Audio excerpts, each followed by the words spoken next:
Hello guys! Dahil maulan ang panahon, tayo ang ay magluluto ng arroz caldo o lugaw. Eto na, at hihiwain na natin ang mga sangkap. Nandyan yung luya, sibuyas at bawang. At syempre, hindi mawawala ang ating onion leeks at celery para mabango ang ating lulutuin.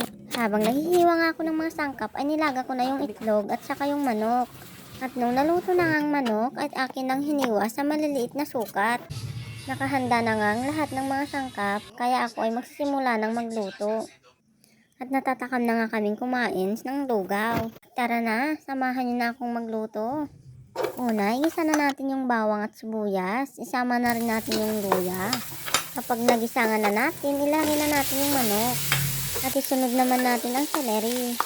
At gisahin nga natin hanggang maluto ito.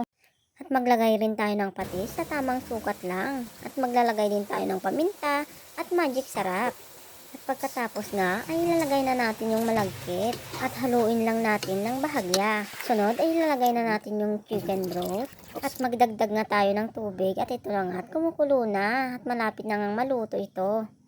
Tanan! Luto na ang ating lugaw at tara na guys at kumain na tayo. Thank you for watching. God bless!